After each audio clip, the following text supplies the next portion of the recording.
আগামীকাল নীল ষষ্ঠী। কেন এই ব্রতের নাম নীল পুজো? কেনই বা এদিন শিবের আরাধনা করা হয়? কীভাবেই বা পালন করা হয় এই ব্রত? আজকের ভিডিওতে আমরা তা নিয়েই আলোচনা করব। ভিডিওটি শেষ পর্যন্ত দেখার অনুরোধ রইল এবং এমনই সব ভিডিও দেখতে চাইলে আমাদের চ্যানেলটি সাবস্ক্রাইব করে রাখবেন। আমার সন্তান যেন থাকে দুধে ভাতে। অন্নদামঙ্গল কাব্যে দেবী অন্নপূর্ণার কাছে এই প্রার্থনা জানিয়েছিলেন ঈশ্বরী পাটনি। বাংলার মায়েদের মনের এই চিরন্তন প্রার্থনাই যেন ধরা পড়ে নীল ষষ্ঠীর ব্রতে। সন্তানের মঙ্গল কামনা করে এই ব্রত রাখেন বাংলার মায়েরা। চৈত্র সংক্রান্তির আগের দিন প্রচণ্ড গরমের মধ্যে সারাদিন নির্জলা উপবাস রাখেন তারা। সন্ধ্যাবেলা শিবলিঙ্গে জল ঢেলে মহাদেবের পুজোর প্রসাদ মুখে দিয়ে উপবাস ভঙ্গ করা হয়। চৈত্র সংক্রান্তির আগের দিন পঞ্জিকা অনুসারে ষষ্ঠী তিথি নয়, তা হলেও এদিন নীল ষষ্ঠীর ব্রত পালন করা হয়। বাংলার 12 মাসের 13 পার্বণের মধ্যে অন্যতম হল নীল ষষ্ঠী। 12ই এপ্রিল 2024 শুক্রবারে নীল ষষ্ঠী পালিত হবে। গ্রাম বাংলায় ষষ্ঠী তিথিতে উর্বরা শক্তির দেবী ষষ্ঠীর আরাধনা করার রীতি প্রচলিত আছে। অশোক ষষ্ঠী বা শীতল ষষ্ঠী হলে এমন কয়েকটি ষষ্ঠী পার্বণ, কিন্তু নীল ষষ্ঠীতে ষষ্ঠী দেবী নন, সন্তানের মঙ্গল কামনা করে মহাদেবের আরাধনা করা হয়ে থাকে।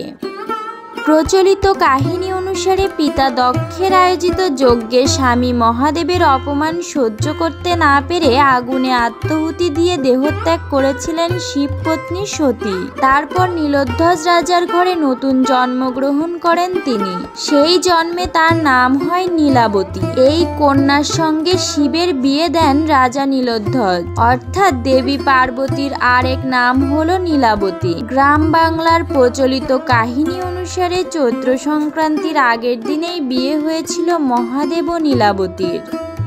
সেই কারণে নীল ষষ্ঠী শিব দুর্গার বিয়ের উৎসব হিসেবে পালিত হয়। নীল ষষ্ঠীর সঙ্গে জড়িয়ে আছে আরও একটি লোককথা। পুরাকালে এক বামুন আর বামুনি ছিলেন।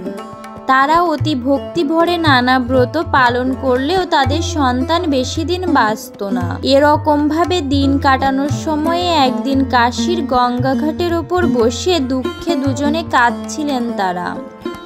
এই দেখে মা ষষ্ঠী বুড়ি বামুনির বেশ ধরে এসে তাদের জিজ্ঞাসা করেন, তোরা কাঁদছিস কেন? বামুনি তার দুঃখের কথা জানালে মা ষষ্ঠী প্রশ্ন করেন, তোরা কি নীল ষষ্ঠী করেছিস? বামুনি উত্তর দেয়, সে কি মা, কই ও ব্রত তো আমরা জানি না। তখন মা তাদের বলেন, সমস্ত চৈত্র মাস সন্ন্যাস করে শিব পুজো করবে। তারপর সংক্রান্তির আগের দিন সমস্ত দিন উপোস করে সন্ধে নাগাদ নীলাবতীর পুজো করে নীলকণ্ঠ শিবের ঘরে বাতি জ্বেলে দিয়ে মা ষষ্ঠীকে প্রণাম করে তবে জল খাবে। ওই দিনকে ষষ্ঠীর দিন বলে। যারা নীল ষষ্ঠী করে তাদের ছেলে মেয়ে কখনো অল্প বয়সে মরে না।